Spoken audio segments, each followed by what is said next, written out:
Good morning, ladies and gentlemen. I'm going to ask persons who are sitting at the back to move up to fill up the front rows, to give us a sense of greater intimacy.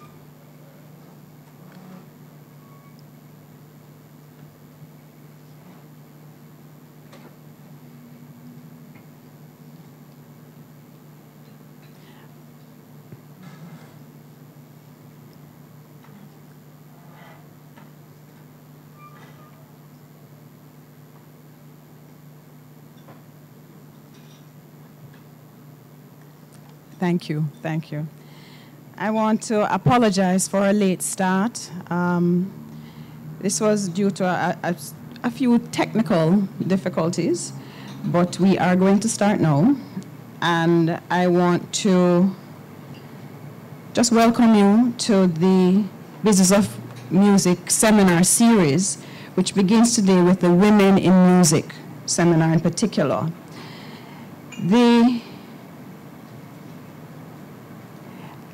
I don't believe necessarily that I'm the best person to speak about women in the music business, because as a day progresses, we're going to have women who have been in the music industry for almost 50 years who will come and speak with more authority. So I am actually just here to welcome all of the new and emerging talent, all of the stalwart women who have been in the music industry, all the men who have also been in the music industry here in Jamaica, and to welcome the members of the Jamaica Association of Composers, Authors, and Publishers for their board, to welcome the board members, to welcome Dr. Sonia Stanley Nair and Miss Jessica Sobraj, who will be presenting later on today, and to present and welcome young women who are in the creative industries generally, women and young men who are in the creative industries generally.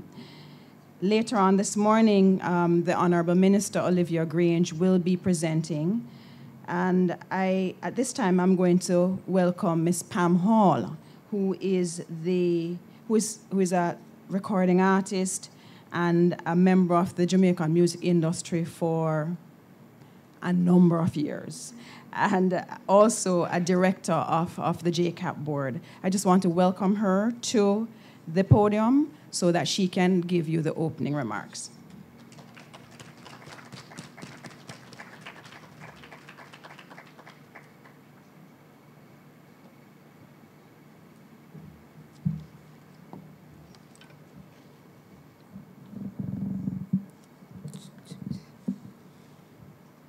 Special welcome to Minister Babsy Grains. I don't know if she's here as yet. Hello, Babsy. Miss Jessica Sobraj, Miss Kirsten Lewis, Dr. Sonja Stanley Nair. Hope I got the pronunciations correct. Ladies and gentlemen, good morning and welcome to all. You know, I've always figured that the first instrument was the voice. When I knew that I had this presentation to make, I decided to research it. I did indeed find this to be so. You can translate that to mean that I agreed as it made sense to me. I then checked out what the second instrument would be. One source said it was percussion instruments made of stone, while another said it was some kind of flute. Well, since me never did it, just like how them never did it, I have decided to go with my own logic as to what the second instrument or instruments could be. I'm figuring that these would be our hands, our feet, different parts of our body. Walking already has its own natural rhythm, using our hands and feet. Our feet make sounds against the ground as we walk. So I'm picturing something like, oh, oh, oh, oh, oh, oh, oh, oh. that kind of thing, before we would have gone to making instruments outside of ourselves. That's my opinion. Don't take me to court. We all know the many and varied changes that have come about with regard to musical instrumentation since those ancient times. From the very first basic instruments, we have progressed to stringed instruments, woodwind, brass, and percussion.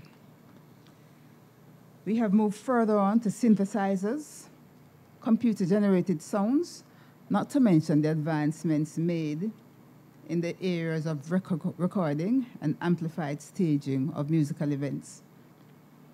Music, like almost any other area of life, has been basically male-dominated.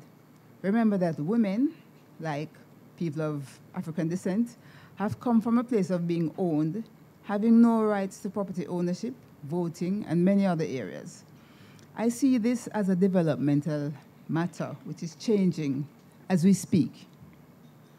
When I came into the music business, it was possible for me, for the most part, to identify most of the females involved in the Jamaican music business. The only female producer that I recall from that time is Sonia Possinger, a producer of considerable note. Fast forward to the present, and I'm unable to keep track of female artists. There are way too many. We have had marked progress in this area. There are also many more lawyers, managers, and various types of administrators. Female producers and instrumentalists, however, are still somewhat lacking. One of the main complaints that I get from female artists who would like to record more is that most male producers they come across only want to record them if it takes the form of a sex transaction. Believe me, ladies, this doesn't happen to be an option. At this time, there are several music business organizations that one can approach for advice. There is JCAP, the Jamaica Association of Composers, Authors, and Publishers, which represents songwriters and publishers. JFM, the Jamaica Federation of Musicians, dealing with working conditions and contracts for musicians and artists as well as producers. JAMS, Jamaica Music Society, representing producers and performers. Jam Copy, Jamaica Copyright Licensing Agency, which deals with authors. This includes the writers of song lyrics.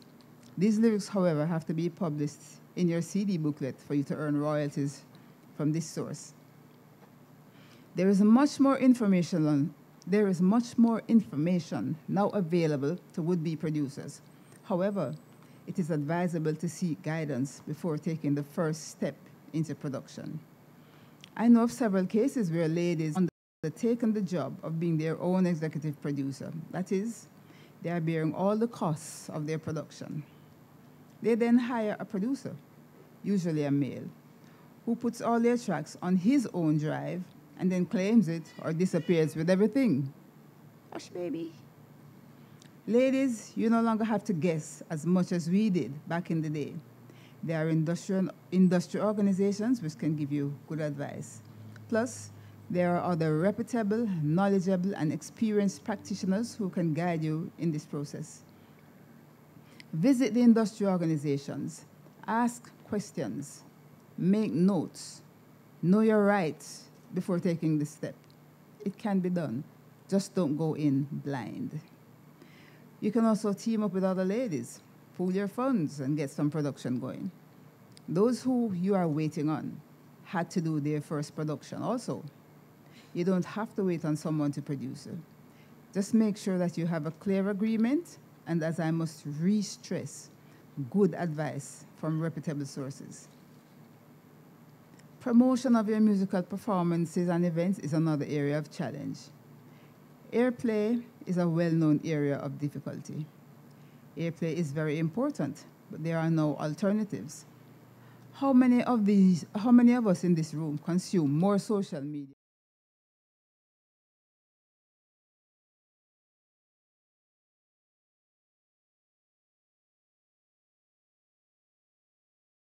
in this area, and it also lends itself to self-help.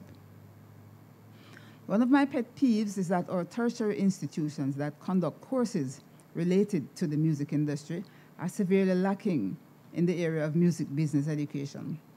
So you teach the students how to perform and compose, but there is insufficient instruction on the income streams which are generated from the performances and compositions. Sing and play your little heart out, but you have no idea what happens next. Students learn about the culture and sociology behind our music, graduate with degrees, but have no idea of how to close the huge knowledge gap in this area. Despite this unnecessary lack of knowledge, ladies, you can still access much more knowledge today than we could in the past. Help yourselves to this knowledge. Let us grow our knowledge.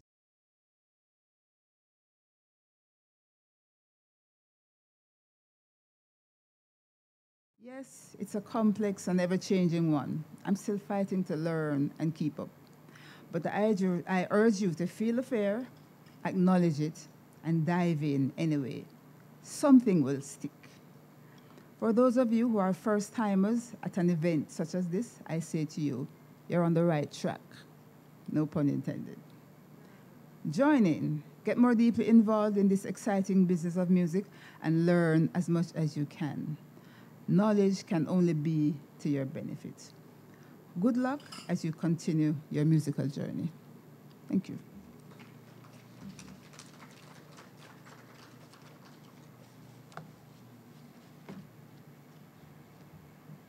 Ms. Hall, thank you so very much for those inspiring words. At this time, I will call to the podium the Honourable Minister of Culture, Gender, Entertainment and Sports, the Honourable Minister Olivia Grange, who has been in the music business. Yes, Minister is asking me if it's her time, because on the program we have Kristen Lewis from the girl program at UTEC. But unfortunately, Mrs. Lewis's presentation has been moved to the afternoon session. So yes, Minister, it is your time. And being one of the benefits of being in the music industry is that you know how to move quickly on your feet. And so, and Minister who has been in the industry for a number of years, several years. So yes, Minister, it is your time, and I welcome the Honourable Minister Olivia Grange, Minister of Culture, to the podium. Thank you, Gillian. Good morning. Boy, that sound funky. Good morning.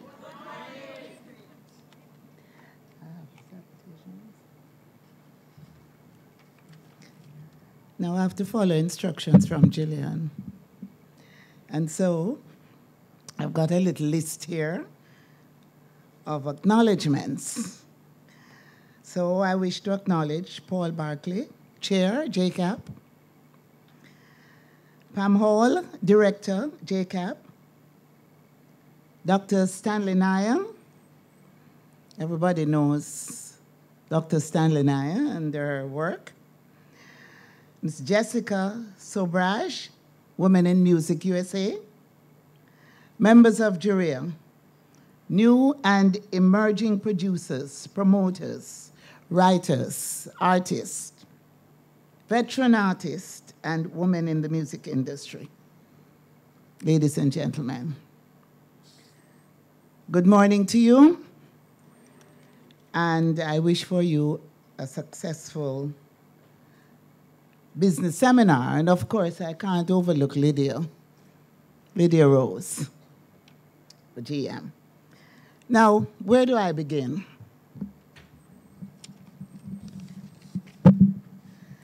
Gillian said I've been in the industry for several years. I feel like I've been in it forever, because I happen to have been fortunate to grow up in West Kingston. And so my experiences have been more of a live, living, real life experience. I had churches all around me in West Kingston, the heart of West Kingston, just above Coronation Market. So I had the Revival Church up the lane, Pentecostal Church up the road, Seventh-day Adventist Church round the corner, the Jehovah Witness Church down the road, the City Mission Church up the road, and I could go on and on and on. And I was christened the Roman Catholic. And I experienced all of these. And so I grew up as someone who was very much a part of a dynamic cultural experience. And of course, I was part of an emerging group of musicians, singers, dancers, actors, everything you can think of at Giacomo Lawn, which was like a hub for the creative community. So we started a youth club called Victor's Youth Club. Guess who became the president? Babsy Grange. And out of that youth club, what came out of it? The techniques. Winston Riley, Buster Riley's brother, was more in the managerial side. Slim Smith, who I think most of you don't know about, he has passed. Jimmy Cliff, just come to Kingston, lived just Milk Lane nearby.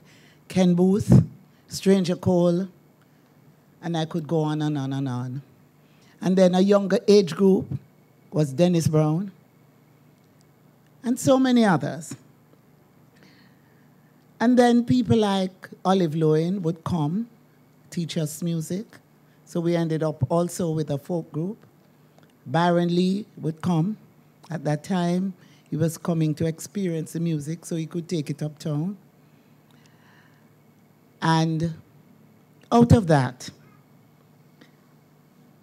we were able to create an industry, being the hub, and everybody coming from everywhere else to be a part of us. But as a young girl, I never felt there was a difference between me and the guys. I was like one of the guys. I never felt because I was a female that I was any lesser competent. In fact, I felt like I was running things because I was the one leading the charge. And so the first thing that I want to say to you today is that you must equip yourself so that you can take charge. Remember that. So, for example, the evolution that I was a part of. I went to Canada, came back to Jamaica. I started the West Kingston Community Cultural Program, the Tivoli Touring Theatre.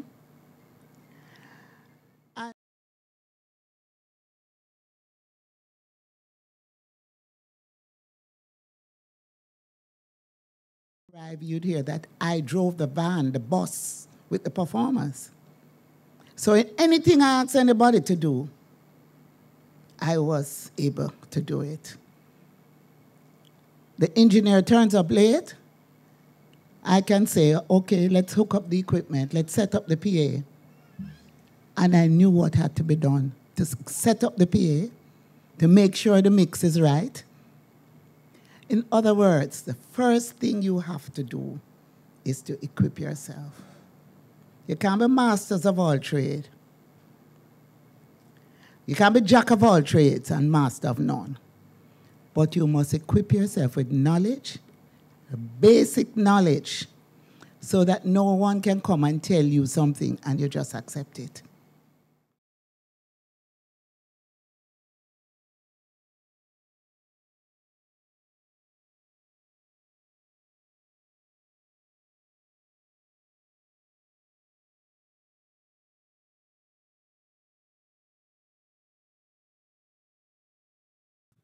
Up to speed. on information and put yourself in a position that you understand the industry. Now, there is a PowerPoint presentation here that I want you to.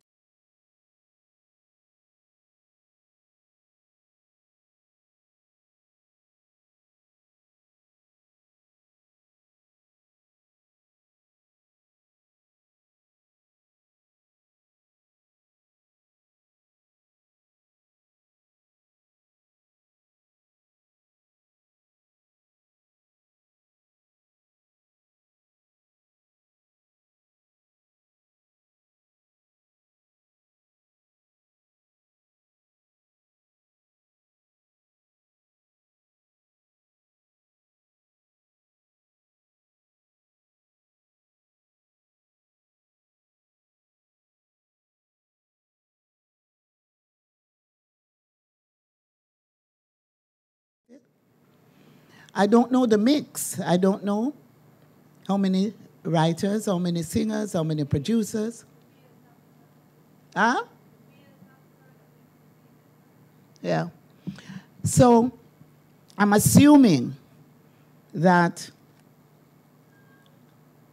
for this occasion, we need to just look at the broad picture.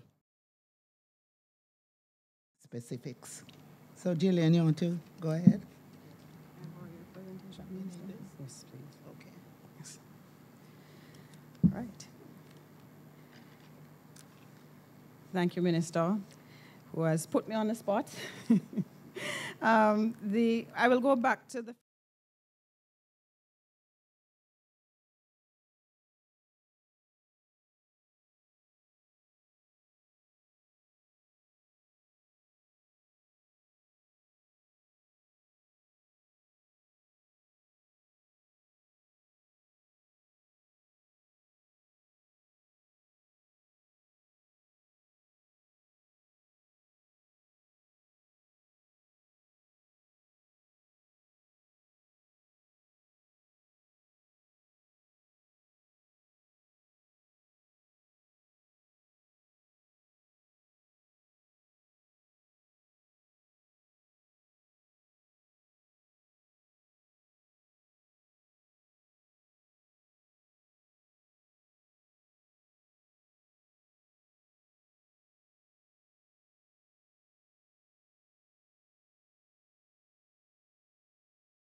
and repertoire by major labels was 4.5 billion, and that is a 15% increase over the previous year. So the labels are investing more in their artists and in the brand of their artists. So this is also something that we need to take note of in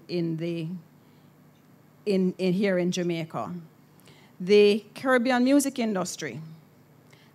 Keith Nurse tells us, and Keith Nurse from Trinidad is one of the major, along with persons like Dr. Stanley Nair and Dr. Carolyn Cooper and Dr. Donna Hope. Keith Nurse, behind all of those women, is one of the major researchers and academics dealing with the festival economy and the music industry and the creative economy in the Caribbean. And Dr. Nurse has indicated to us that the Caribbean music industry ecosystem looks something like this, with these 6 main areas of economic activity: music production, music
Chocomalon and the history of West Kingston, but there's history of the East. Herbie Miller is here, and you can speak to him some more as well. So there's the history of Kingston as that crucible of creation of music. And there are 6 distinct genres of music that were created right here in Kingston. And they're right here: mento, ska, rocksteady, dub, reggae.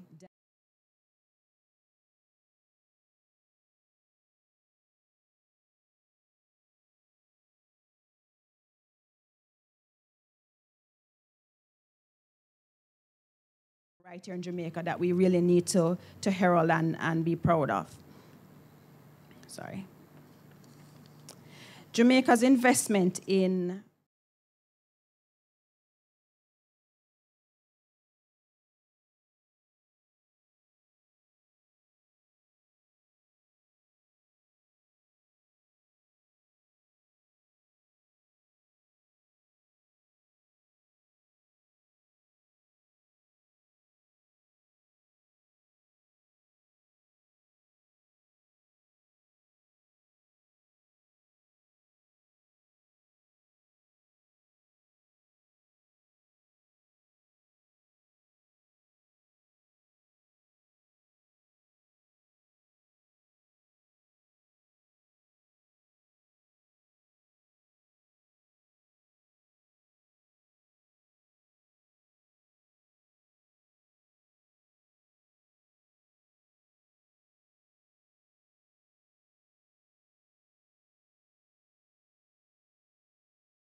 promoters represent about 40 of the registrants on. These are all female. This is a female breakdown, by the way, of the registrants on the registry.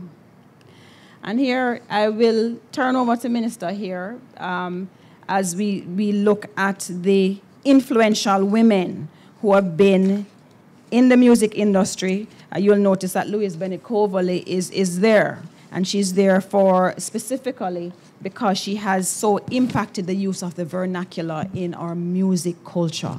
And so I'm going to turn over now to Minister and the others. Okay. Yeah, I've said Minister. Is there Sandra Joy Alcott, one of the first female entertainment? Was she the first minister? She's the first female entertainment lawyer.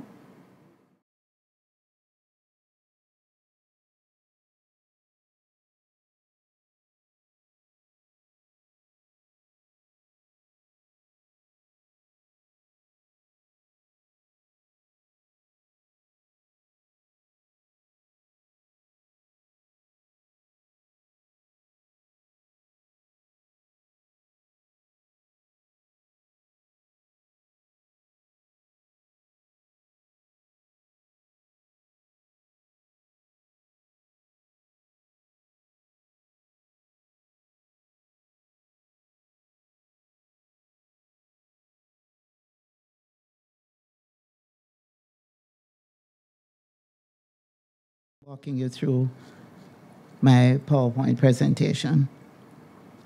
Now, I want to highlight a couple of points here.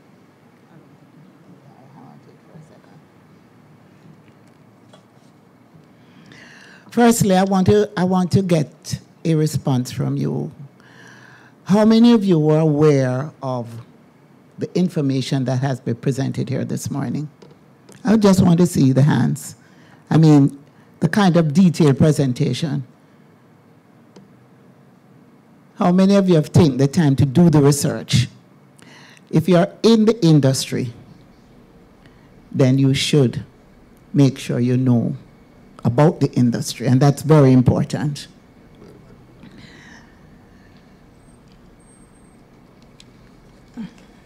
Now, going back to the presentation, the registry that we have at the ministry, how many of you here have taken the time out to ensure that you're registered? 3 persons. But maybe the ministry is at fault, because maybe the ministry's public education program is not sufficiently done. So what we're doing this morning, we're looking at how impactful the ministry and the entertainment division and the cultural and creative industries division, how impactful it has been. I think we are in a transition period now, because as minister, my energy and my direction is a little different. And so what you're seeing today is a whole new approach, a whole new attitude, and a reaching out by the ministry to the industry, and particularly to the women in the industry. Because fortunately, the mix I have is culture, entertainment, gender, and sports. So it is important that we have a gender balance here. Gender mainstreaming and gender balance. So one of the first things I want you to do is to ensure that you are registered. You're put in that registry, because it's going to become a very important tool for us going forward. The other thing that I want to emphasize is diversity. Even if you are a good songwriter or you have a fantastic voice, equip yourself with other skills. It is important, because when you look at the industry and you see an opportunity where there's an area, because it's a competitive world. It's not just a competitive world between male and female, but it's a competitive world where you have to be able to go and you find that niche that you can earn and you can also make an impact. When you look at Dr. Stanley Nair, Carolyn Cooper, Dr. Hope, and those persons who have now established themselves as researchers, as educators, who have been able to now provide the information that is so required for the industry. What they have done is created a niche. Am I right, Sonia? You have created that niche. You have put yourself in a position where you'll always be called on because you can provide that information that is required. I mean, you can, as a matter of fact, you know, we can start looking at how we can set up lecture tours for someone like you. It will help the music, and it will also help you in establishing you in other territories and help Jamaica to not only be seen as a country that play great music, that has taken the music to the world, but that a country that can provide the information and that can educate the rest of the world.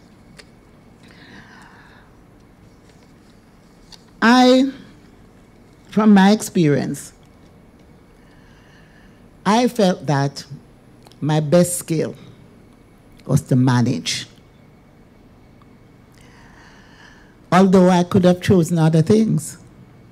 I could have gone out there as a dancer. I could have gone out there as a backup singer, and maybe if I work hard, I could have made a tune. But what I know is that as a manager, I was able to lead the charge and to make a difference in the industry. And so, how many managers are here this morning? You need to equip yourself to the extent that, no, you have to know almost everything you know. You're not just managing to say you book the artists, because a lot of managers just booking agents. You have to be able to manage and direct. And you also have to be able to instill the confidence. Have your artists be confident enough to trust you and to trust your word and to trust your guidance. I had one of my experiences was with Colleen Davis. Living in Canada, someone came to me about an artist, Nana McLean, and said, look, in Toronto they call me Olivia, not Babsy. Said, Olivia, you have to go to the show tonight. I think Nana McLean is a fantastic female artist, and I want you to work with her. In those days, I was managing Ernest Smith, Leroy Sibbles, Ken Booth, couple of other artists from Barbados and Trinidad, managing bands. Went to the show the night. Nana McLean was great, but there was this girl, Colleen Davis, that I thought she had such a fantastic voice. She had a whole vibe that I thought I would love to work with her. So I left the show that night talking to Colleen Davis and not Nana McLean. Now, Nana McLean was very rootsy, very, she had this kind of sexy kind of vibe. But I thought Colleen was someone that I wanted to make something of her. She was this nice browning, hair straight, so on. I took her and I said, no, Colleen, I want you to become a backup singer for Ernest Smith. I want to give you braids, and I'm going to dress you in a way that you have that edge. because she was doing all cover tunes, cover. And Carleen started doing backup for Ernie. She would also get her spot. Carleen, you come just in time. I'm talking about you. But she wasn't too much of a star at that time to not want to do backup vocals. And from that time until now, she's wearing braids. Right? But she had a look. I remember Carleen came to me once and she said, boy, I can't take the smell of the ganja. Because, you know, those days, everybody take them liquor draw and thing and vibes before the show and so on. Carleen said, boy, I can't handle it. I said, just hang in there, girl. Just work with it. And we took Canada by storm with reggae music, established the music in mainstream. Because what I did, I focused on a market that loved Bob Marley. I didn't focus on the Jamaican community only, but I took the music mainstream.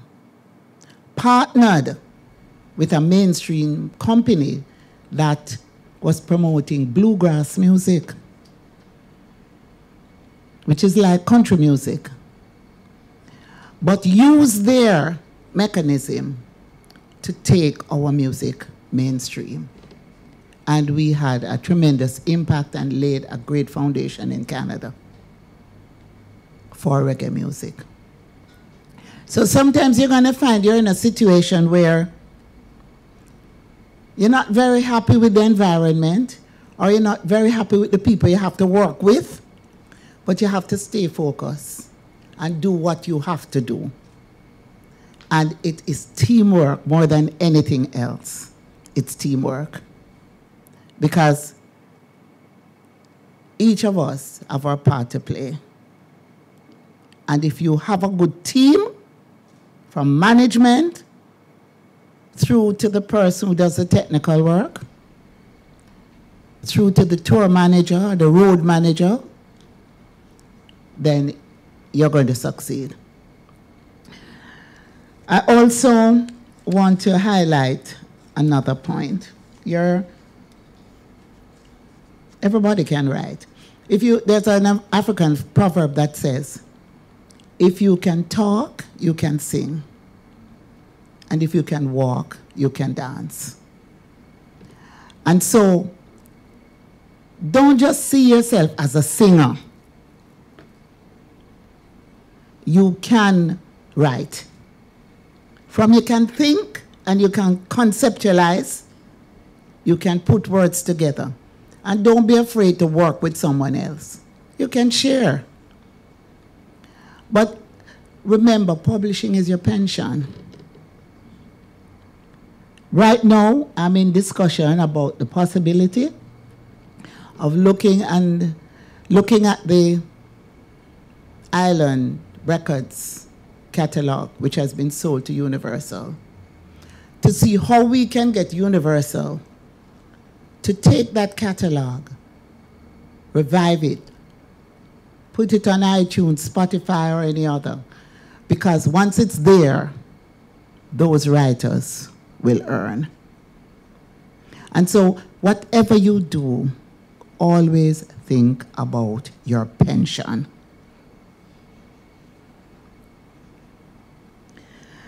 I'm going to open the floor for questions, so I don't just continue to talk at you, but to just make myself available to respond to a couple of questions, and then I'll have the program move on, because I'm sure you have other presenters.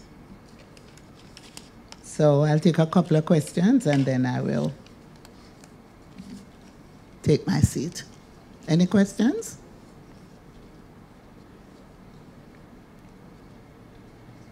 None? Any questions from the audience? We have microphones right on the side, to the left.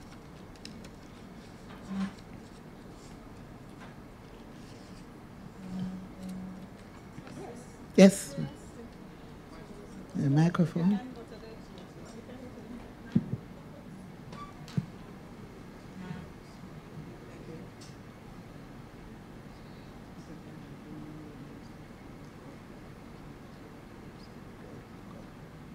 Yes.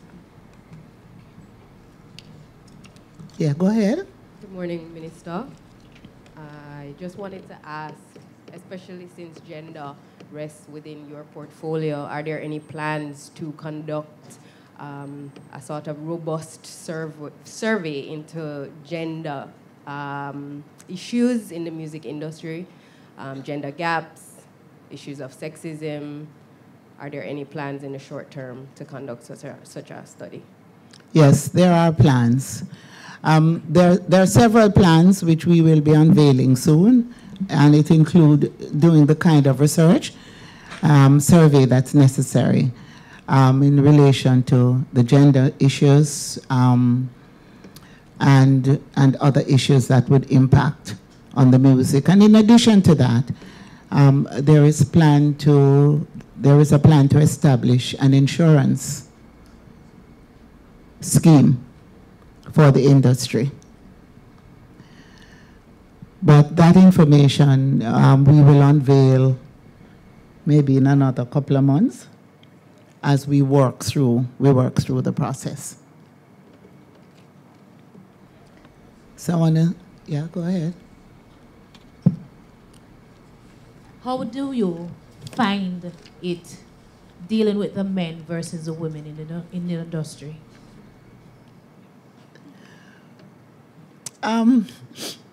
There are challenges. Maybe I'm not the average or typical person because growing up in West Kingston and my experience was such that I always found myself in a position where I was kind of the leader. But over the years, and certainly during the period when I managed certain artists here in Jamaica,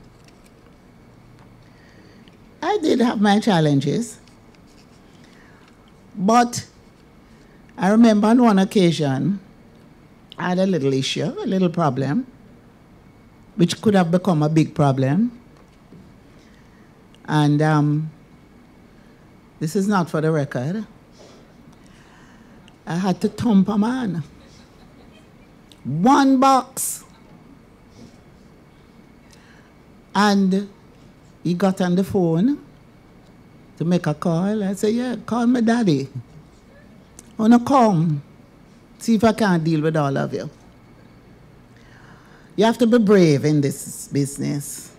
You have to stand up.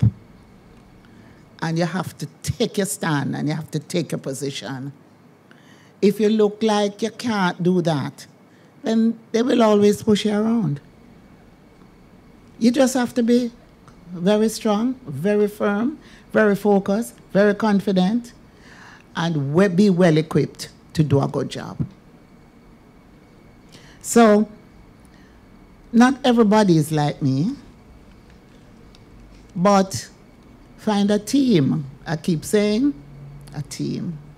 So what the areas where you find that you may be a little weak, you find that strength from somebody else. You cannot be an island in the industry. Right? No man is an island, no woman is an island. You must always have a team. I must tell you, I'm going to touch on Colleen again. When I became very busy in government, I said to Tommy, boy, Tommy, I need some help with Colleen.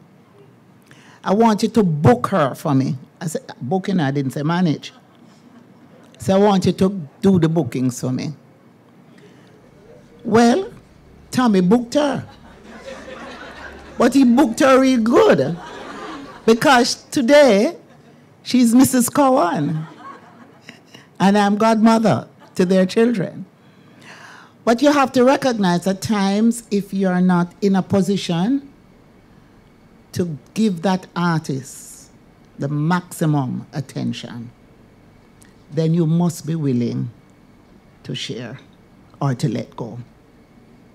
I don't believe in cousin being manager, mother being manager, father being manager, brother being manager, my good friend being manager, if those individuals are not equipped to do a good job.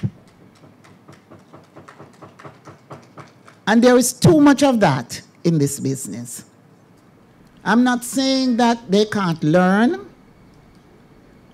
but you must be prepared to give those who have the competence to do the job.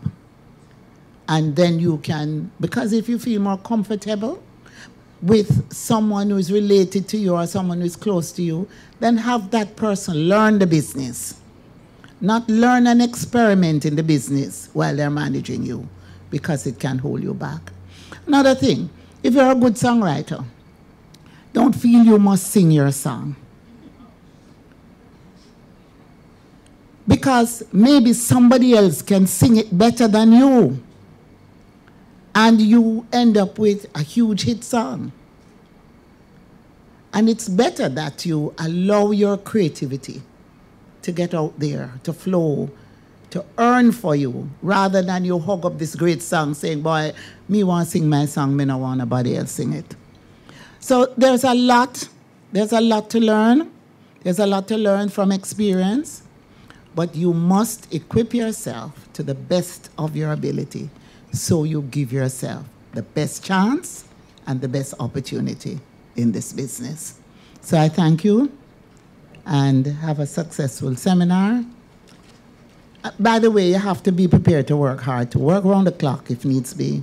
I remember when we were setting up JCAP, Lydia, we literally went around the clock, early morning meetings, late night meetings, just to ensure that the right organization was put in place. Right, Gussie?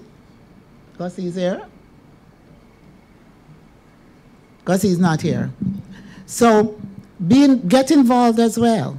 Be a part of some, I don't know, all of you registered with JCAP?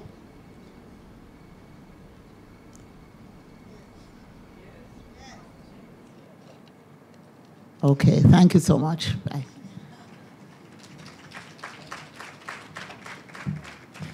Thank you very much, the Honorable Minister of Culture, Gender, Entertainment and Sport, Olivia Babsy-Grange.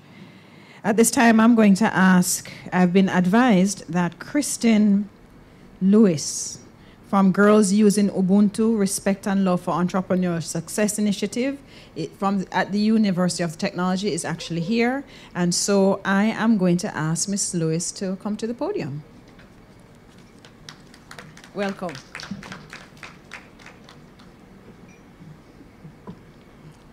Good morning, ladies and gentlemen. Minister, members of the panel, ladies and gentlemen, a pleasant good morning to you all. All protocols observed. My name is Kristen Lewis, and I am a member of the Masters in Residence program, and by extension, the Girls in Music initiative. I am here on behalf of Ms. Dr. Rosalie Hamilton, who is the VP of the University of Technology, as well as the director of FIBA Jamaica. Girls, I know that is a mouthful, but what it is girls using Ubuntu, love and respect for entrepreneurial success. Ubuntu is an African concept which really means I am because you are. We are not here of our own volition. We are here because we have built upon the legacy that has been left by others that came before us. And especially as women, that rings true for us as well. Now, first I must apologize for my lateness. I do sincerely apologize for not being here on time, and that is, I take full responsibility for that. Now, Masters in Residence is a USAID-funded project that FIBA Jamaica oversees. And what it is based on assisting key areas of the music industry. Mr. Mikey Bennett is our coordinator, And what it focuses on are 4 key areas of the music industry. So that would be songwriting, management, sound engineering, as well as performance. And we're targeting youngsters who have a passion for the industry and helping to assist them to better themselves in those 4 areas. Now, girls came about due to a forum which Miss Lydia Rose was a part of, a panel discussion based on the challenges of women in the industry. And it was through that girls was conceptualized by Dr. Rosalie Hamilton due to the responses that were given in that panel discussion. Now, the objective of girls is based on to build a viable female entrepreneurial network in the music industry. So we were planning to do a directory where different women could come together so that you had a listing of different players in the industry. So if you needed a songwriter, here was a registry that could initiate, oh, this person can write, that person is in management, somebody else is also in sound engineering. Because within our organization, we have different persons who have varying skill sets. There is law, there is management. We have Ms. Tandra Jagaru, who is a female music engineer. There is somebody in management. We have Ms. Raven Amani, who is the founder of the Jamaica Best Band competition in Jamaica. So our skill sets are varied, but we are coming together because we have this common foundation, which is our love for music. Another objective that we have is to provide forums for both teaching and learning through mentorship, workshops, seminars, and webinars, including issues such as gender and power relations in the industry. So a part of what we're trying to do is mentorship. And because of our different connections, we have been able to have different persons come in who are a part of the industry. One of the things that we had wanted to have done was in relation to Ms. Patchin coming to actually speak to us at one point. Another is to promote collaboration. One second. To promote collaboration amongst female industry players who are directly and indirectly connected to the music industry. One of our projects that will be rolled out this year is our EP. So it's an all-female cadre that will be coming together. We have up-and-coming artists such as Jamila Falak, Raven Amani, amongst others, and this is spearheaded by women in the industry.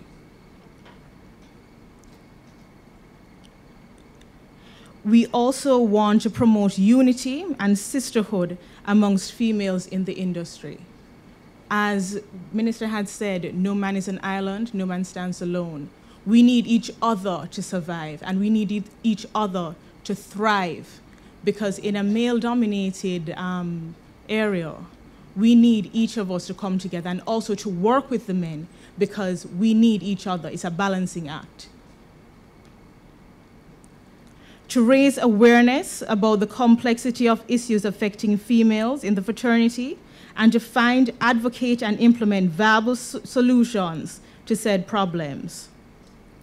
To assist in creating funding organizing and promoting events that are being spearheaded by females. Everybody giving a hand to initiatives that are being created by other women.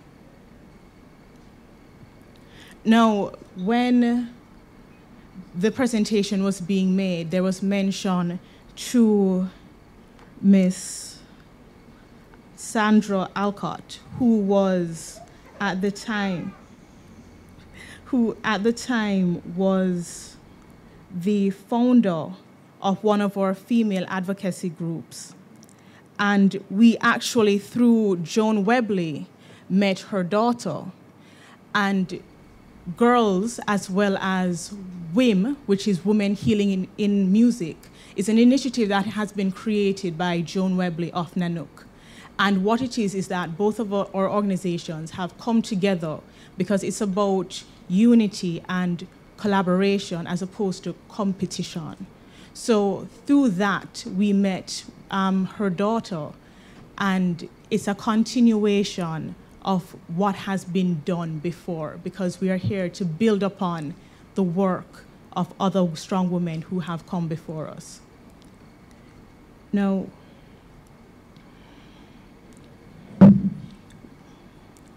Girls in Music is an initiative that is in its infancy, and if you are indeed interested, you can always maybe meet me after, and we could expound further on what is being done. But this is a young initiative, and it's something that is already bearing fruit as it relates to bringing together different individuals, and the bond of sisterhood is definitely being forged. Thank you so very much for your time, and I do appreciate it.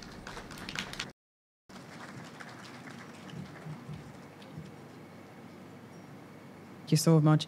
And I just want to reiterate some of the objectives you said of the Girl program, to build a female entrepreneurial network, to provide a forum for mentorship looking at gender and power relations within the music industry, as well as providing a space for unity and sisterhood in the industry. And, you know, it made me reflect on Maya Angelou's poem, Phenomenal Woman, and a presentation that I heard her give where she said, you know, if women are phenomenal, then men must be too. And so I'm saying that as a mother of boys, I want us to ensure too that in our networking and in our building of unity that we make sure to also create a space for that balance. Yes, because nature insists on balance, right? Now, Minister is making available 2 videos. One that was done some years ago in relation to women in the music industry, so that we can show. You'd want us to show it before we break. It's not here. Okay, but we'll make that available online through JCAP. In the break, in one of the breaks? Okay, thank you. As well as our the nomination of reggae as an intangible, UNESCO intangible cultural heritage. And so those 2 videos we'll make available for those persons who who are interested in seeing that. I just wanted to, I think I'm closing off this session and leading into the presentation by Dr. Sonia Stanley Nair, who is one of the lead consultants on this, this initiative, this seminar series. Dr. Nair is going to be presenting on the music industry in the Caribbean. Some of the stats I had presented before, but Dr. Nair is going to go into that in greater detail. So thank you very much, Dr. Nair, and I'll turn the program over to her now. Thank you much. Actually, Gillian, stay right here. We have just a bit of an adjustment, so you will consider me introduced for when I come to speak a little later on in the program, but I'm very sensitive to the fact that Carleen Davis, Dr. Davis, is here to share with us in the live case presentation section of the program. Ms. Simone Harris is also here. Mr. Mikey Bennett is also here, and because we are conscious of their time today, Minister Grange, we're going to use the opportunity to have her remain in this session as well. Let us invite Dr. Davis, Mr. Bennett, Ms. Simone Harris. I don't see Tandra yet, and I don't see Savannah, but they are supposed to be joining us. Can we just invite all 3 of you to the platform where we will begin to talk about the challenges of breaking into the industry. Thank you very much, Dr. Nair. Yes, we have adjusted.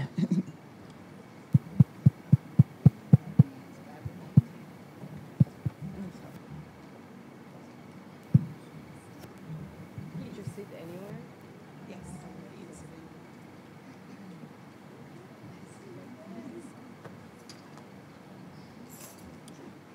All right. Do we have roving mics? Yes, absolutely. Okay, so I wanted to use this platform to have you hear live responses from women in the business and also men in the business who have experienced and have worked with women in the business to give us their ideas, their thoughts, share with us their challenges and, in fact, opportunities that were created by them and created for them by others in relation to breaking out into the music business. And I want to start, we heard as Minister Grange was speaking, and as she called Carlene's name, Carlene entered. I mean, you couldn't have choreographed that if you tried, you know? So I want to call on Carlene first to share with us her challenges and how she broke out into this business. And then we move on down the line. We've heard from Minister. We want to hear from Simone and then from Mr. Bennett. And then we take some questions from the audience. Bless the Lord. Good morning, everyone. And it's a good day. Yeah? This is the day that the Lord has made, and we are rejoicing, right? Yeah, because we are breathing this morning. It's funny, a lot has been said that I wanted to say. Minister Grange has really expounded on a lot of those areas that I was challenged with in this industry. But just to say that when I was called on by Dr. Sandra to share, all that kept coming to me was dignity. You know, outside of all the technical and the business side of the industry, what I strived for and continue to strive for is maintaining my dignity in the industry. And everything is there to come against that.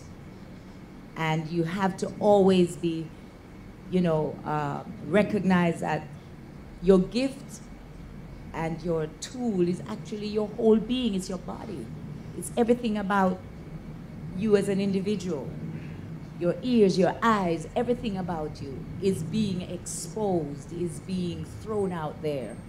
And you have to find that space inside within you to say, you know, I have to make sure that I maintain who I am called to be and who I am. And it wasn't easy, because there's a lot of sharks out there, just like any other industry. And I'm sure Minister Grange, even in what she is now as our Minister of Culture and Gender and Sports, is challenged daily. But because she understands who she is and the calling on her life, she's not going to allow anything to interfere with that space. And at the end of the day, it's about your purpose. What am I here for? What am I called to do? And I know that from early years, growing up, even before I got into professional music, my parents always encouraged me, and that was a starting point. So it comes down to family first. Having people in your life, they might not be your blood relative, but they become your family. Someone like Minister Grange. When I came to know her in Canada, not in Jamaica, we met in Canada while I was doing a presentation on CBC TV. Yes, it was a Easter special. And the relationship just grew from there, because I was looking for someone, because I just came out of a previous management where the man run off, right? Couldn't find him, told me he was coming to Jamaica to do business, and he never came back. So, you know, all of that I started doing was just sitting. And then I got involved with working with this organization and and my song on that presentation was Many Rivers to Cross, because I was really going through some stuff. And then Minister Grange saw me, heard me, and clearly she was looking for additional artists for her booking and management agency. And how can I say, what the enemy meant for evil, God turned it around for good and made the connection, and here we are today. And marketing was always my biggest concern. And when I met Minister Grange, that was where I started to understand the business of music. And I also worked in the office. So you talk about second streams of income, right? That was another thing that came to me. I thought, sometimes, okay, I want to be a singer, and you just cancel everything else around you. And then you suddenly realize that I have no means of surviving, because this industry is not an overnight thing. Go ahead. Yeah, and so you have to look at alternative ways to continue to maintain yourself financially while you build your craft, while you hone your craft. And that's something I learned to do in my early years in Canada. I'll go on the road, then I come back and to a temp job working in an office for 3 weeks, and then I'm gone again. So you have to find alternative ways to keep you occupied, so you're not looking to someone else to pay those bills. Amen? Amen. And I know that's a major area as women, especially if you have a child to support at the same time. And that's another area that is worth looking at. When you decide that you're going to go into music, you have to say, you know, family later. Let me get this done first, establish myself so I'm at a place that I can maintain my family through this industry. Is that good? Yes. If you were asked what was your most difficult challenge breaking into the music business, what would your answer be? Just being out there. You know, people see female singers on the stage. They're dancing their socks off. They're just having a way. But they wouldn't even know what goes on when the lights are off, that you are really scared. Did I do the right thing, you know? And the whole thing of how you're dressed, maybe people might see you as very, you know, too voluptuous or too, you know, exposing. But at the same time, you're trying to market yourself. But at the same time, you're saying, is this the right thing to do? But at the same time, you want to get your foot in the door. So there's a lot of things that you have to think about. I remember at one time, a good friend of mine said to me, Carleen, you are singing your socks off. You're singing, but I can't see you because of the clothes that I was wearing. Because my thing was, you need to see the gift in me first, not the body, not my parts. You understand what I'm saying? You need to first recognize. But then I realized that that wasn't going to last too long. You have to bring balance in your image. Amen? I just want to add a comment to Carleen's. I think a turning point for Carleen in her career. Well, there are three things that I remember clearly. When I was in Canada and I called, I think it may have been Tony, not sure who, Reggae Sunsplash.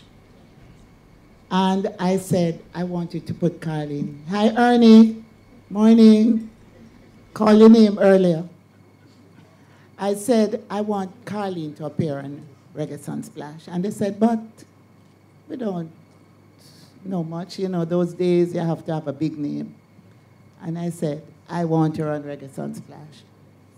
And I couldn't come with you, right? But Carleen, I sent her.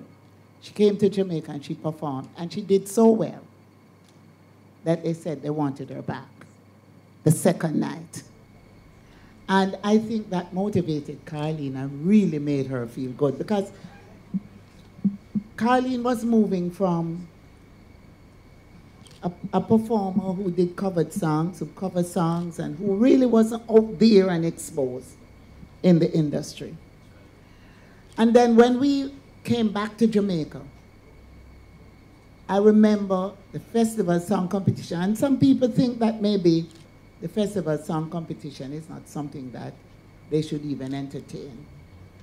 But Carleen entered the festival song competition, and what it did, it gave her exposure right across the island. And then I remember saying to Carleen, I'm going to make you a household name. We went in the studio and we did like old friends do. And it was hard work for Carlene. But that song gave Carlene that wider exposure. Everybody in Jamaica was singing like old friends do. And still singing. Amen. Amen. And, you know, it's funny you mentioned like old friends do and talk about team effort. As I was reflecting as to what to share, I remember I thought of Ernie, because when we came together and I started working as background vocals with Ernie, open for him and then move on to do background vocals in the same presentation. But I was able to stand behind that man and watch everything and learn, and I said, thank God I'm not up front, you know? I was motivated by the things that he would do, the challenges that he would face, and the spontaneous way he'll respond to it and deal with the situation. And I learned so much just being in the background. So don't despise small beginnings in this industry. And talking about teamwork, like old friends do, I had originally planned for Ernie to do that song. He actually wrote a second verse for it, and then I decided I want Carlene to do it, and Ernie didn't mind. So teamwork is important. So before moving on to another of our panelists, let me just welcome Tandra Jagru, who for many of you, you may not know her, but she's one of the only certified engineers in Jamaica, music engineer, female music engineer. We have a powerful platform this morning. And I just want to ask you, Carlene, you're one of the few women who has declared publicly a change in your faith from, you know, being what we would call in Jamaica a Whirlian to being a devout Christian. And I wondered, in your experience in the business, how has that affected your success? And you spoke earlier about, you know, just keeping your focus, especially in relation to the presentation of your body, your dress, and so on. Was the focus of your Christian belief very much there, you would say, from the beginning? I believe so. That's what kept me. As a matter of fact, only yesterday my daughter said to me, well, even before she publicly committed her life, she would just pray all night over us, and we used to get so bored to say, God, man, we need to get to sleep. So she said she knew there was something there. So I was just recently reminded of that. That's what kept me. And I think for all of us here as women, there is a foundation that's been set, and you never stray too far from it, no matter what you believe, you know. And that has really helped me in my transition, even from the secular world, if you want to. I hate to use that expression, because entertainment. I was able to take that foundation of experience into Christendom, because people in ministry or in the gospel music industry, people who come out, they want to be entertained as well, but in a way where they're lifting up the name of Jesus, dancing and celebrating Christ. There's no difference. People want to leave fulfilled. And it's the same with the entertainment industry. People want to leave feeling better than they came. And therefore, when it comes to songwriting, you have to make sure you're giving them songs that will encourage and motivate them to move to the next level in their lives, instead of leaving feeling frustrated, depressed, and want to kill somebody. You understand? And I know we're not about that, right, ladies? And we're here to nurture even through the music. Thank you very much. Now, Simone is, among other things, a manager of artists in the business. She is well experienced and agreed to be here on this platform this morning, sharing with us. Simone, tell us about your role in the industry and some of the challenges you faced. Okay, thank you. I just want to say good morning again to my fellow panelists and to congratulate the organizers, Minister, JCAP, all the other entities that are involved. I want to also, it's really important for me to communicate that this is the first time that I've been involved in something like this, targeting women. actually creating a platform to address issues and to air issues, and I really appreciate the opportunity. And I think, too, my presence on this panel is important, and it represents a move towards inclusiveness. I just want to give a little bit of background. I started out as a professional dancer.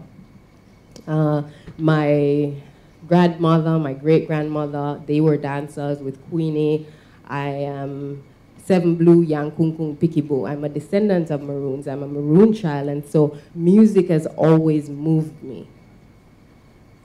I have a deep connection to music, and when I made the decision to go into the business side of music, I mean, by then it was pretty clear I wasn't a singer, you know, and so that is how, that speaks to my entry into this sector. I dedicated time to studying music business. I do have a master's in music business from Florida Atlantic University.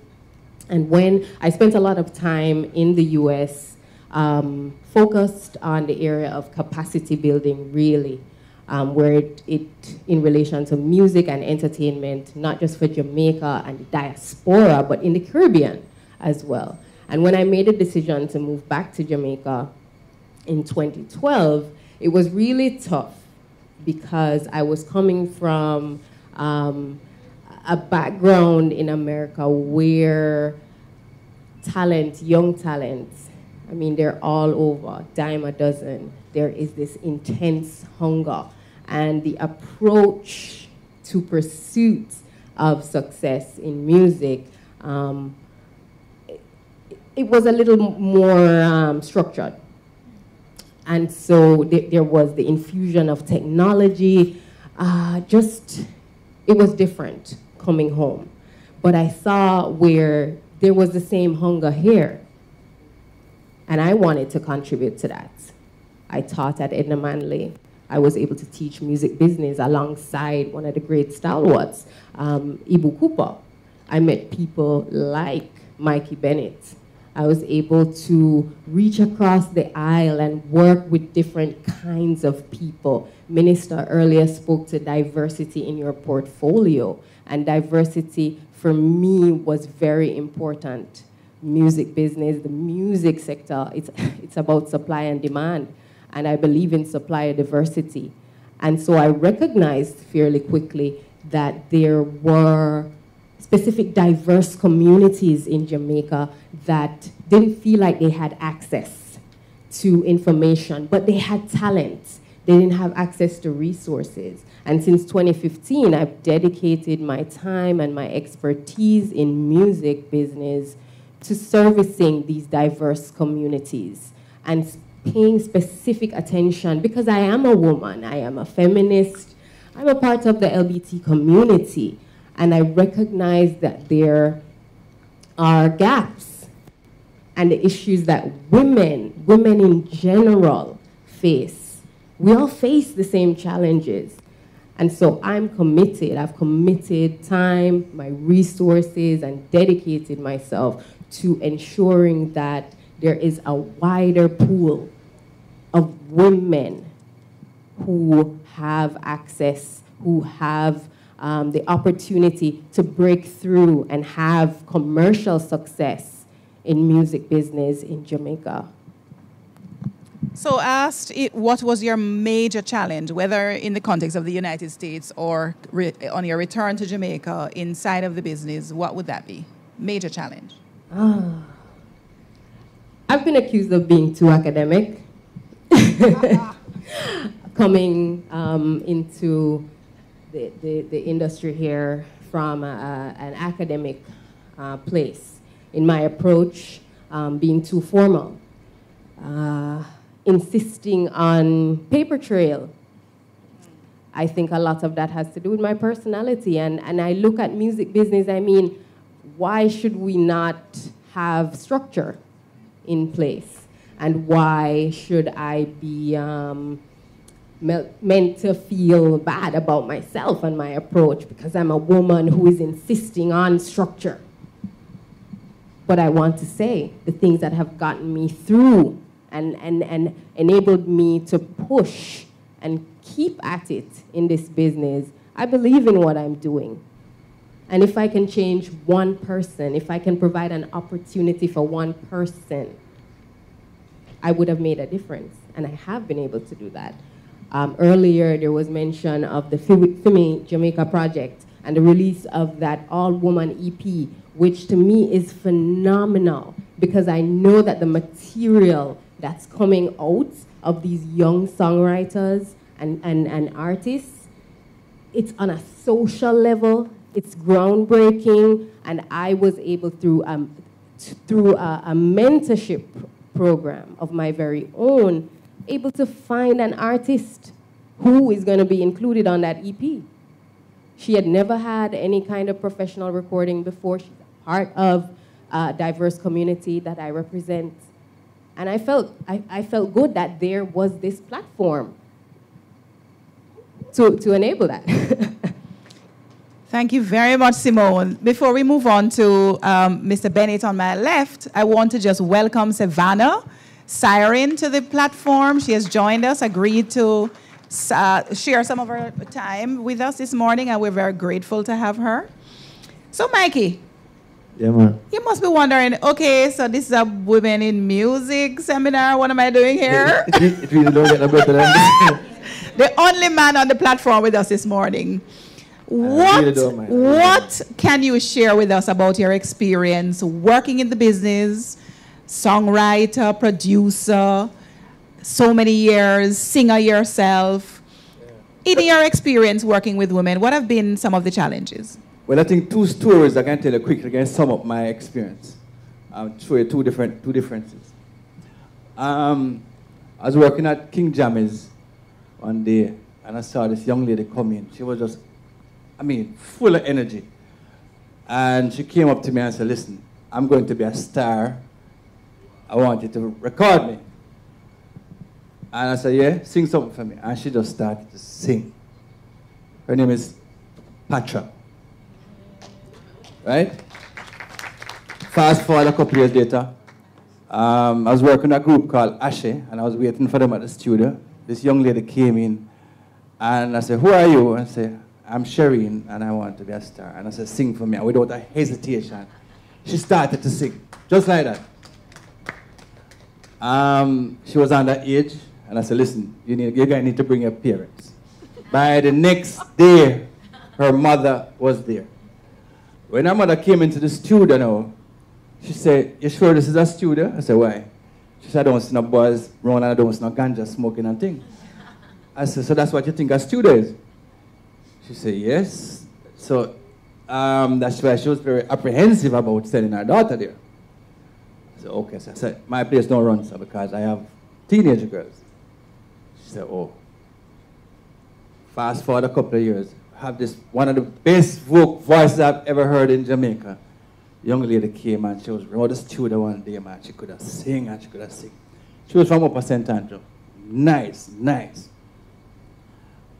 A few weeks after that, her mom came in. Her mother came in and I was playing some stuff for her, and the mother was all excited. The mother called me outside and said, Mr. Bennett, can I speak to you a minute? She said, yes. She said, about how much should I take to do an album? I said, a couple millions. She said, listen, the money is no problem, but promise me one thing. She got accepted into law school. Just encourage her to finish the law. When she finished law, I will pay for everything. So she made her say, I'm going to do it now, but I can tell you something. She's not going back to music. I said, why? I said, she's not coming back to music. By the time she finished law school, and she joined a law firm, and she think the thought of coming and spending all these hours at night and studio. Okay, and so said, she's still the nicest, one of the nicest people in the world, but she's not coming back. And that is probably the biggest challenge we have in the music industry. And it started with the parents. When we were establishing the program at UTech called the Fluid Jamaican Project, one of the things I said was, listen, track and field has a template that all of us would be well advised to tap into. Is that thing where we have an infrastructure in place that identify talent early. So it's prep school, there's sports day in a house, and you run and them write down the score and this and who run faster. And schools now, thanks to a lot of people, employing coaches and things. So there's mentorship, there's coaching. But more importantly, parents see sports now as a way for college education, a way out. The same way can be said of music. Most parents don't see music right now as vocation, a way out. So even with the talent, it comes with a provider. Boy, but make him finish that now. Make him just finish that career now. Have a backup plan. So you see that backup plan now usually supersedes. What I find with a lot of the women who come to me, come to Australia to work, this is an area that music is probably one of the most dangerous business ventures you could get into, because for every great singer, there's 100,000 others. I got a job at one of these record companies. I was there for a meeting, and the meeting had to put off a week. So they said, listen, while they're here, let us just pay to go through some demos we have, looking for. And I went into, and there was this pile of demos. And after about 2 hours, when I had listened to about 30 great singers, well produced, and we talk about demos that rival a lot of the final productions that we have in Jamaica. And Skip Miller came in, and he was the person who had signed Steve Wonder. Came in and said, listen, we have no doubt that in this barrel there's 100 hit songs. But who is going to go through and find it? So there's a serious thing called luck. Being at the right place. Carlene can speak, but Minister went and saw her, and the rest is history, as we say. But you see that situation there, too many women are finding in the industry trying to find a safe position in a very unsafe industry. And I find that, and this is not for all of them, those who make it, apart from just being lucky, and luck is a serious, serious thing. I don't want to underestimate luck. But sometimes we create our own luck. We have to try to do the networking thing. We have to go to the right place. And we have to be ready. A lot of people trying to find the safe situation. So everybody wants a guaranteed salary, guaranteed standard of living, guaranteed. And this music industry doesn't offer that. You know what I mean? So I find that like a reluctance to try the unknown. Ask Sandra. Sandra wants to be an engineer. Engineer in the music industry. It's such an unseen, in other words. And what happened? I think it started in the house. When the young lady tell her father and mother, listen, I want to go into the music industry. All them see is a studio full of ganja smoking man hanging out all day. And I'm listening to the radio, and all I'm hearing is that. And I say, oh God, this is like, no sir, my little daughter can't be that. So one of the things that all of us have to do is try and change the profile of the music industry. Those of us who not like that have to talk a little louder than those of us who like that. In other words, I tell people I don't smoke ganja, and I'm not up all night. I wake up early, and I prefer my session start at 11 o'clock in the morning and finish by 5, so I can relax. You understand? So this whole perception that is midnight and thing. Lauren Hill said something very, very crucial to me. She said, people keep saying that, giving people, you go in the studio, and all of a sudden, you get a hit. Nothing could be further from the truth. A hit is, when you get a hit with your first try, you're the luckiest person in the world. It's hours and hours. But we as an industry don't speak about the hours when we're trying to make the hit that don't happen. For every hit Ernest Smith have a box full of tapes that have been rejected by himself. So the wheel and come again is probably the most accurate term in the music business. But we don't speak about the wheeling and the coming again. We speak about the hit. But if all of us was to do the math and realize that, listen, for every hit that Babyface wrote, him have 100 that him don't even want to listen to again. So we understand that it's a process of hard work. And I don't get the feeling from time to time that young ladies, in Jamaican music industry want to work so hard. I met Carlene. Carlene is a worker. I had the pleasure of working on an album with her. And let me tell you, sometimes I'm miserable in the studio and I'm intimidating. She never waited 1 minute. Hold on, because you're going to give that to Tandra. Simone has a point to follow up, and then we move on to Tandra. I just want to support you on that point, Mikey. A part of change is breaking the silence.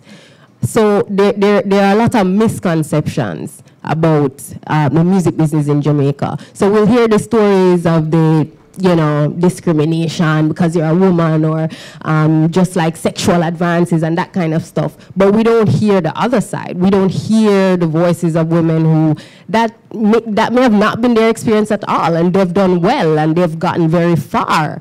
We don't hear stories from them, and that's why platforms like this is absolutely important, because we have to change perception.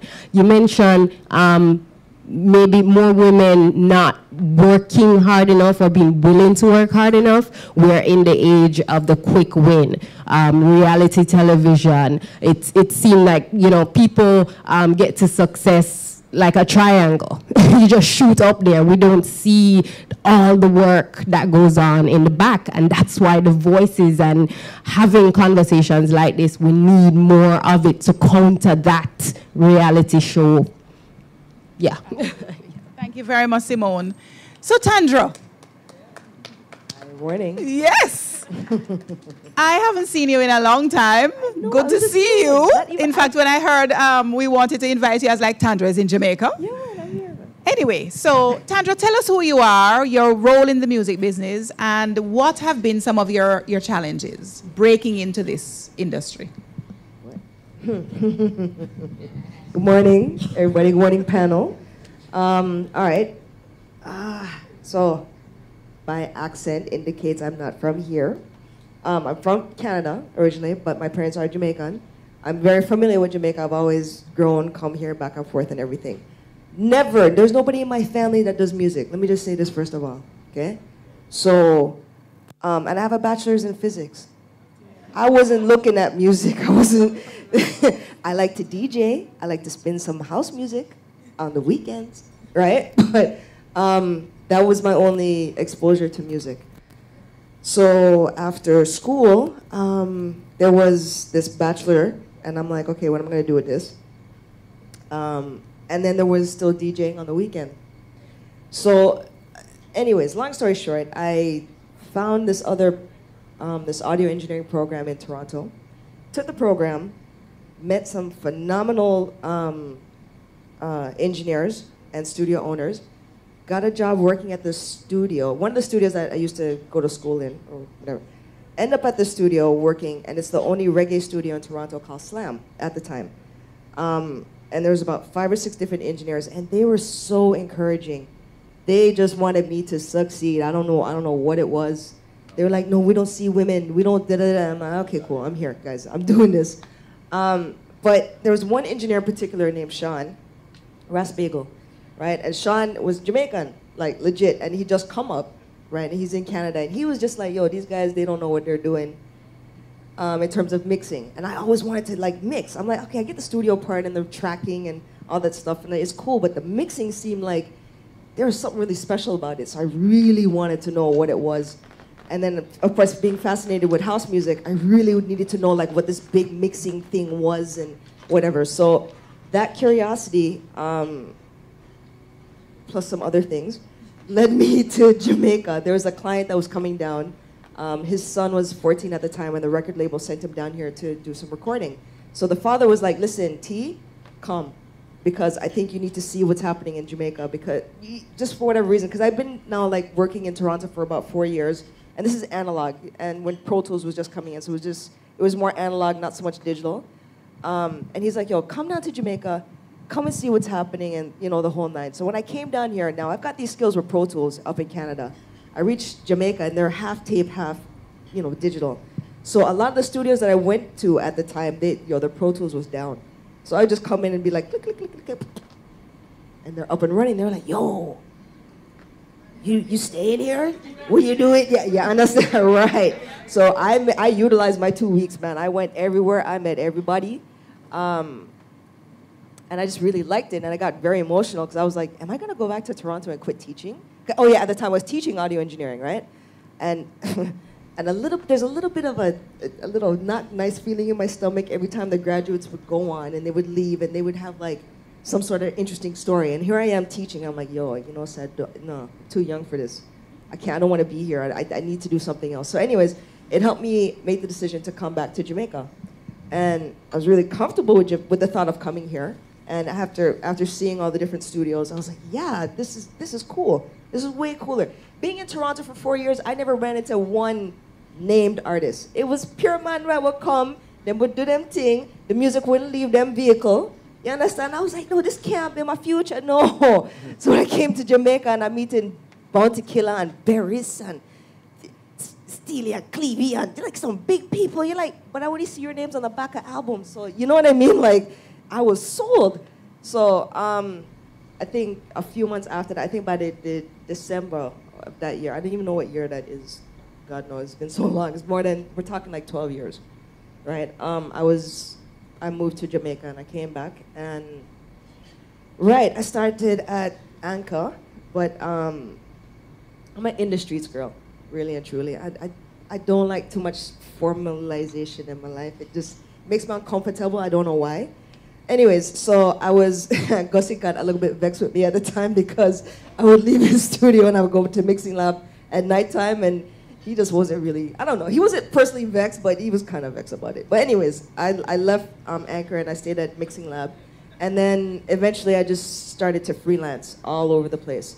So I am at Mikey's studio, I'm at Big Yard, I'm at mixing lab, I'm at here, there, everywhere. I'm over in Portland sometimes. I associate with all the different studios. Fast forward a little bit more, Red Bull was going to bring a studio to Jamaica. It didn't happen, but they hired me as their studio manager, right? So what happened now was, okay, I had to learn marketing.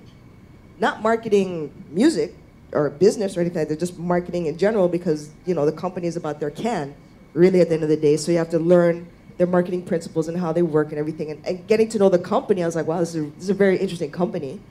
And they broke down a lot of things and made it very general for me. So now I could come back into music and be like, okay, I get it.